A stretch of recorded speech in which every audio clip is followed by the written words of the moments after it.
should be well understood at this point that business ownership and effective investing is the key to getting wealthy in our society. The evolution of what that's looked like over the decades has shifted greatly.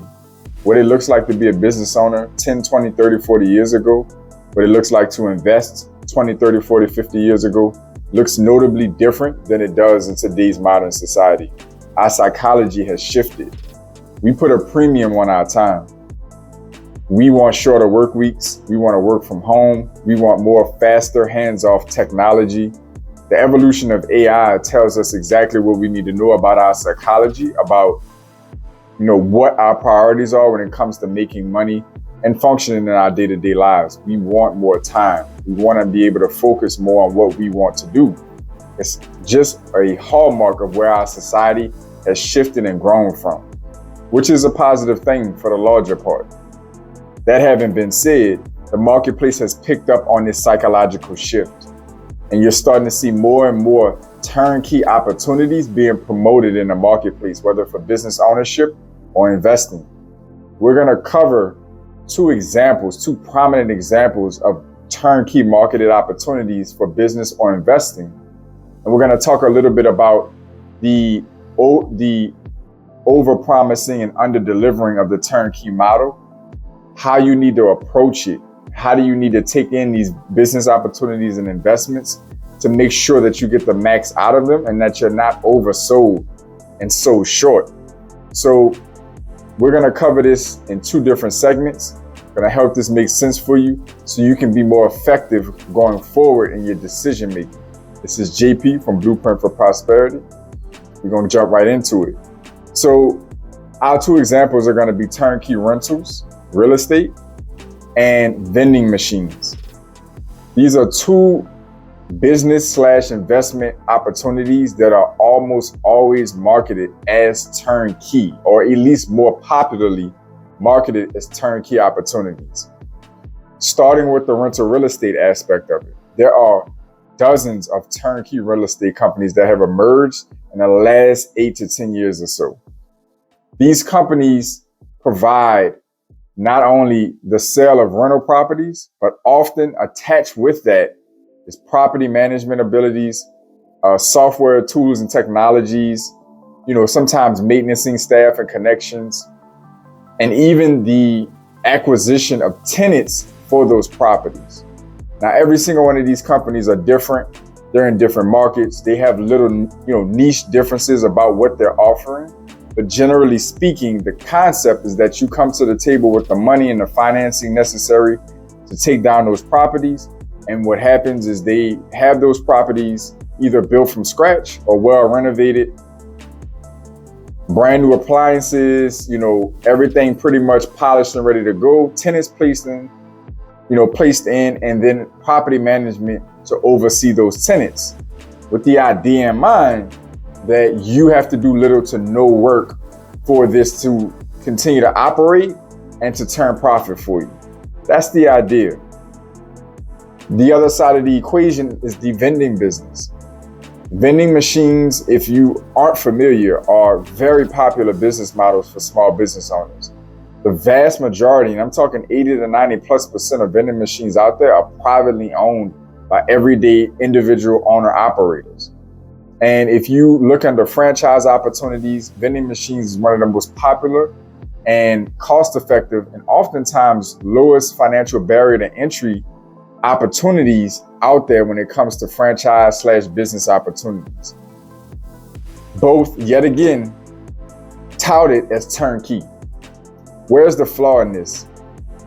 When you look at the rental real estate, the turnkey rental real estate model, again, the idea is to be able to once you can afford to acquire the property, is for the property to be perfectly polished and pristine, for you to have a tenant in place and to have property management already installed to make sure that everything's running smoothly with that property and that tenant. The idea that you're never going to have to put your hands in this business, or that there's never going to be a point in time where you're going to have to get your feet wet or go in your pocket for this business, that it's going to continuously be this cash flowing machine indefinitely, is where the turnkey component is over marketed and oversold. You have to be very careful and very, very vigilant about getting into these opportunities and allowing yourself to be caught up in the marketing of these opportunities. Because let's just run a scenario where you take into this opportunity on a rental real estate side, the turnkey rental side, and you have a negative experience with your property management. Or if the property sustains, significant damage at some point in time soon after you purchase that property. Or if you have a scenario where economic circumstances are damaging your ability to keep in or bring in new tenants. Whatever the circumstances may be, you throw out whatever scenario you want to throw out in that instance.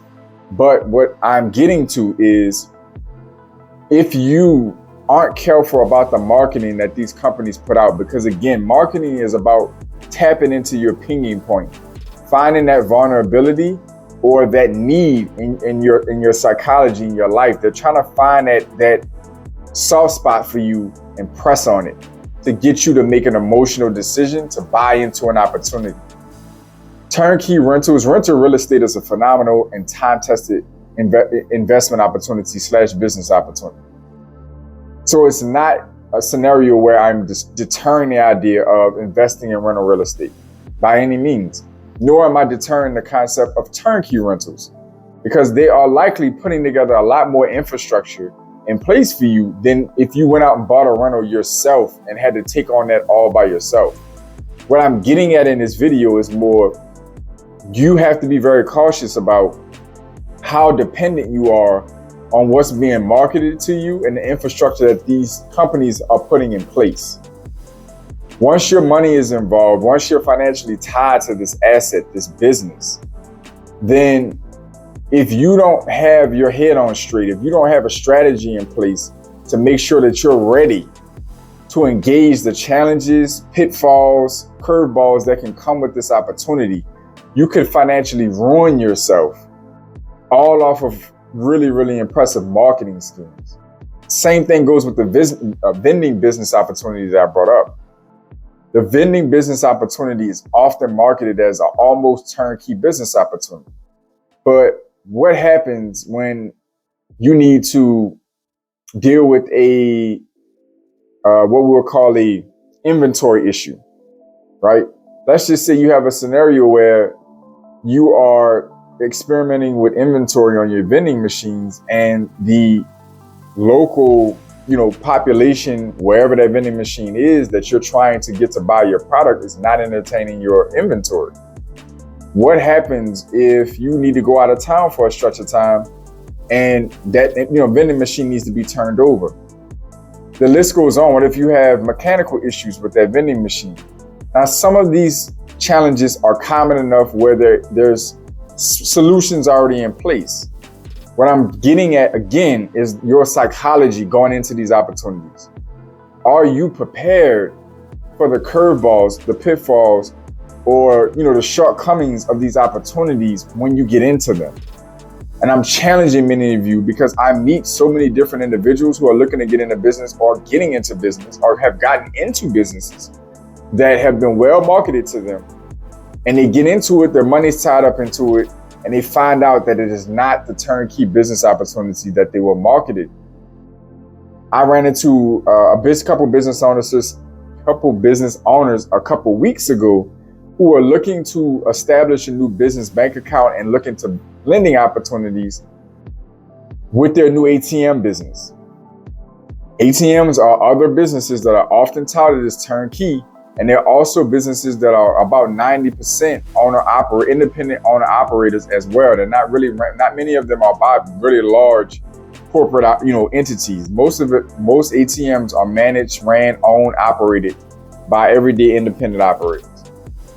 I had to burst the bubble of those business owners by letting them know that their business is not actually bankable with the institution that I'm working for and the institutions that are most commonly out there. Commercial banks, regional banks, they don't really do business with other money businesses. So if you have an ATM business or you're offering money orders and stuff like that, banks don't typically want to do business with you. They don't really want to open business accounts and provide lending to those types of businesses. And these people have probably invested tens of thousands of dollars into this opportunity and weren't even told that they might not be able to get a bank account or how they can go about getting a bank account. Simple, very simple. But these are the kind of things that you can jump into, not know is there, and end up, stuck in quicksand where you're deeply invested in a business model or a business opportunity and, don't have a solution for the problems that you're running into because you weren't informed about these issues. You were, you were sold and hooked into these business opportunities under the notion that you'd be able to get your capital in it, slap your name, slap your brand on it, and it's gonna just operate on its own. What do you need to keep in mind? What are a few major things you need to keep in mind when weighing out these opportunities? Your knowledge base on that business or investment. How well do you truly understand it? Not how sexy it sounds when it's marketed to you, but how well do you truly understand it? Are you in position and prepared time-wise, lifestyle-wise? Are you prepared and capable to get your hands dirty in that business if need be? If you are buying turnkey rental real estate, you end up with a situation where you no longer want to keep or are able to work with that property management company for whatever reasons. Are you in a position where you can interview and hire a new property management company or manage the property on your own, for instance? Same goes with that vending machine. If you're in a scenario for whatever reasons where you're struggling to get your inventory sold, or you have an inventory shortage issue, whatever the case may be, mechanical issues with that vending machine, what is the game plan in order to pivot and make sure that that business can stay operational and stay profitable? Are you in position to tend to that vending machine? Are you in position to go to that vending machine on a daily basis or a couple times a week basis? Are you in position financially to be able to handle throwing away inventory that you couldn't use and you can't return? These are the kind of things you need to consider. And again, the last thing, capital, financial positioning. When you get into these business opportunities, are you so sold on them that you're taking your last dollars to get into them because you're being sold that it's the holy grail of investment or business opportunities? And when you get into it, it's just going to cash flow like crazy and you don't have to do anything but kick back and collect the check. Or are you financially in position to pivot, to, fix problems, to put out fires? Do you have the credit? Do you have the capital to support yourself if this business either doesn't get off the ground the way it was sold or doesn't stay off the ground the way it was sold? Are you in position financially? Your knowledge base, your availability, and your capability of managing that business or getting your hands dirty in that business, and your financials, your capital, your credit. Are you able to sustain that business if it does not function the way you were told it was going to function? So my point to you is not to discourage you from getting involved in these business and investment opportunities, because they are wonderful if they work properly. But you have to be prepared to bring your own gumption, your own infrastructure, your own capital, and your own abilities to these business opportunities. Do not get sold into the narrative that you're going to put your capital in and put your brand on or your name on these opportunities, and they're just going to flow like water and you're never going to have to touch them again and your bank account's just going to fill up. It does not work that way. You're going to have to be prepared to operate a business, to manage an investment. So make sure that you are not touching business opportunities or investments that you cannot speak to from a reasonable knowledge base, that you cannot put your hands on to keep operational if there's gaps in that operation, or if you have to deal with personnel switch ups or whatever the case may be, and you don't have the credit or the capital or both, a mix of both, to put out fires or to manage that business if it starts to struggle or it hits a roadblock that you weren't prepared for. Put yourself in a proper position. These people are going to sell this to you, package it. They know what they're doing. They're good at what they're doing. And it's not that they're ill-intended. I'm not saying that they don't intend to put out good products, but the idea that every single person that they provide this service or this business or this investment to is going to have this exact same experience and outcome is absolutely egregious. It's unrealistic, and you don't need to be foolish enough to be tying up tens of thousands of dollars or hours and hours of your time into businesses or investments that you were oversold and that were under-delivered, were like under-promised. You were tricked or maneuvered into these opportunities that were not what you thought they were going to be. So I want to bring this to you because, again, I want to help you save time and money just as much as I want to help you build up your net worth, build up your prosperity. That is the goal of this channel. So I want to bring this to you because I know these opportunities are becoming more and more apparent, and almost nobody out there is putting the brakes on, or at least a caution sign up to say, be careful about what you're getting into, because the entire business model for the people marketing this business is you, not the business is selling. You're the business. So you make sure that you know what you're doing before you tie up your money and before you tie up your time. As always, I appreciate y'all tuning in. I enjoy bringing you this content. Drop comments down below. Let me know what your experiences have been. If you've ever tried any of these turnkey opportunities, have you had success? Have you run into roadblocks? How you've handled them? Comment down below. As always, to all my pioneers out there, I want you to stay focused, stay in motion. I'll see y'all soon.